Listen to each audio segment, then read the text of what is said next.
Rupa short and ব্লকের পক্ষ থেকে সকল বন্ধুদের অনেক অনেক ভালোবাসা, ওয়েলকাম। তো বন্ধুরা, আজকে আমি একটা রেসিপি নিয়ে এসেছি কচুর লতি দিয়ে টাটকা ল্যাটা মাছের ঝোল।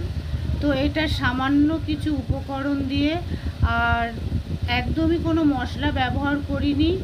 গরমের দিনে এরকম খাবার খাওয়া তো অনেক ভালো।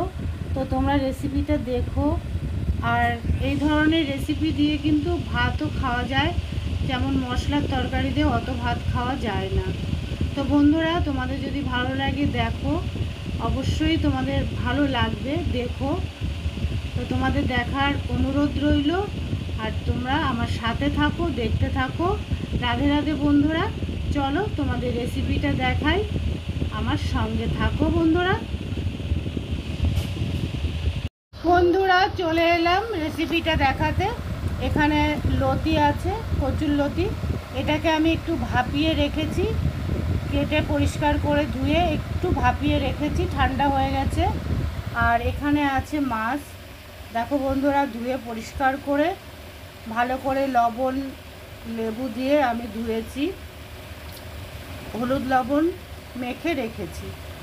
আর এদিকে আছে দুটো কাঁচা লঙ্কা আছে, রসুন থেতো আছে, আর রাঁধুনি আছে। তো এই সামান্য উপকরণ দিয়ে আমি রেসিপিটা করব। গরমের দিনে টাটকা মাছ দিয়ে বেশি মশলা দিলে বেশি ভালো লাগে না বন্ধুরা, তো এইভাবেই করব। আর এদিকে আমি একটু আমড়া কেটে রেখেছি, এটা আমি ঝাল টক করব, মাছ দিয়েই করব। তো বন্ধুরা সঙ্গে থাকো, দেখতে থাকো। এদিকে কড়াই বসিয়ে দিয়েছি, তেল দিয়ে দিয়েছি। তো আমি মাছটা প্রথমে ভেজে নেব বন্ধুরা, সঙ্গে থাকো, দেখতে থাকো। রাধে রাধে বন্ধুরা। তো বন্ধুরা, মাছ কটা আমার ভাজি হয়ে গেছে, আর এ কটা আছে, এ কটা হলে ভাজি হয়ে যাবে। তো মাছের পরিমাণটা একটু বেশি ছিল, তাই একটু সময় লাগলো মাছগুলো ভাজতে। আর মাছগুলো আমি অনেকই কড়া করে ভেজেছি, দেখতেই পাচ্ছো বন্ধুরা। তো এত সংক্ষেপে আর সামান্য দুটো উপকরণ দিয়ে আমি রেসিপিটা করছি, কিন্তু খেতে দুর্দান্ত লাগে। বারবার বলছি, তোমরা শেষ পর্যন্ত দেখো বন্ধুরা। একটা দারুণ রেসিপি এটা, অল্প সময়ে আর খেতেও খুব সুন্দর লাগে। তো বন্ধুরা, সব মাছ আমি ভেজে নিয়েছি। এবার ওই মাছ ভাজার তেলে আমি দিয়ে দেব দুটো কাঁচা লঙ্কা, আর দিয়ে দেব কিছুটা পরিমাণে রাঁধুনি, আর দিয়ে দেব বন্ধুরা থেতো করে রাখা রসুন।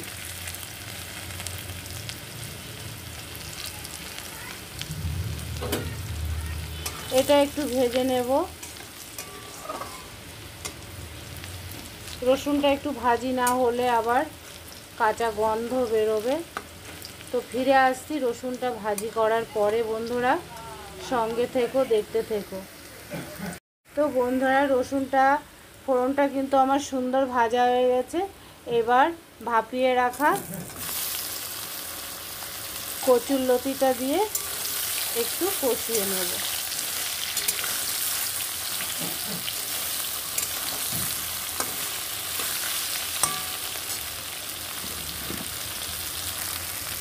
দু মিনিট পরে ফিরে এলাম বন্ধুরা, দেখতেই পাচ্ছ।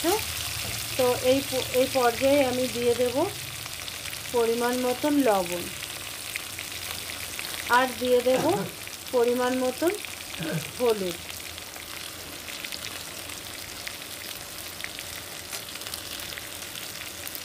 হলুদ লবণটা দিও, আর 2 মিনিট মতন আমি কষিয়ে নেব। তারপরে পরিমাণ মতন জল দিয়ে দেব।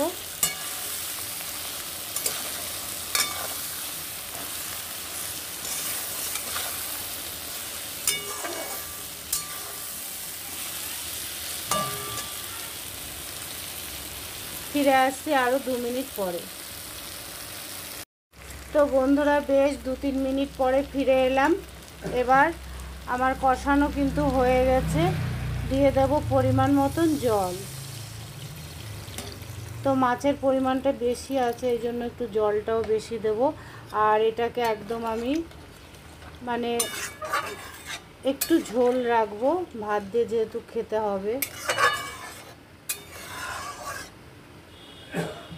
আলোটা ঠিক মতো পাচ্ছে না বলে কালারটা এরকম লাগছে কিনা বুঝতে পারছি না বন্ধুরা। ফিরে আসছি, একটু ঢাকা দিয়ে দেব 2 মিনিট। তো বন্ধুরা সুন্দর জাল উঠে গেছে। এই পর্যায়ে আমি দিয়ে দেব মাছগুলো, কারণ কচুরলতি তো অনেক নরম সবজি, তাড়াতাড়ি গলে যাবে। সেই জন্য আমি মাছটাও তাড়াতাড়ি দিয়ে দিলাম, যাতে মাছটা সেদ্ধ হয়, মাছের মধ্যে ঝোলটা একটু ঢুকে যায়, ওই জন্যই। তো এবার আমি আর 1 মিনিট মতন ঢাকা দিয়ে দেব মাছটা সেদ্ধ হওয়ার জন্য। তো ফিরে আসছি বন্ধুরা 1-1.5 মিনিট পরে আবার। তো বন্ধুরা 4-5 মিনিট পরে আমি ফিরে এলাম।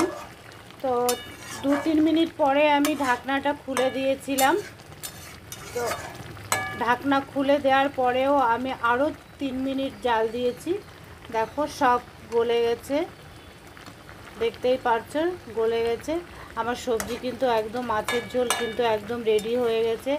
আর আমি কোনো কিছুই অ্যাড করব না, না ধনেপাতা না অন্য কোনো গুঁড়ো মশলা। দেখলে তো বন্ধুরা আমি কোনো কিছুই অ্যাড করিনি, শুধু রাঁধুনি আর রসুন, থেতো করা রসুন দিয়ে আর কচুরলতি দিয়ে এত সুন্দর একটা রেসিপি হয়, তোমরা ভাবতেও পারবে না না করে খেলে। আর এটা দিয়ে কিন্তু দারুণ ভাত খাওয়া যায়, দারুণ লাগে খেতে। তো আমার রেসিপি কিন্তু একদম রেডি হয়ে গেছে বন্ধুরা। কেমন লেগেছে অবশ্যই কমেন্ট করে জানিও। আর ভিডিওটা বাড়াবো না, নামিয়ে একবার দেখিয়ে দেব। রাধে রাধে বন্ধুরা, ভালো থেকো, সুস্থ থেকো। এখানে আমার ভিডিওটা সমাপ্ত করছি। Bye, tata.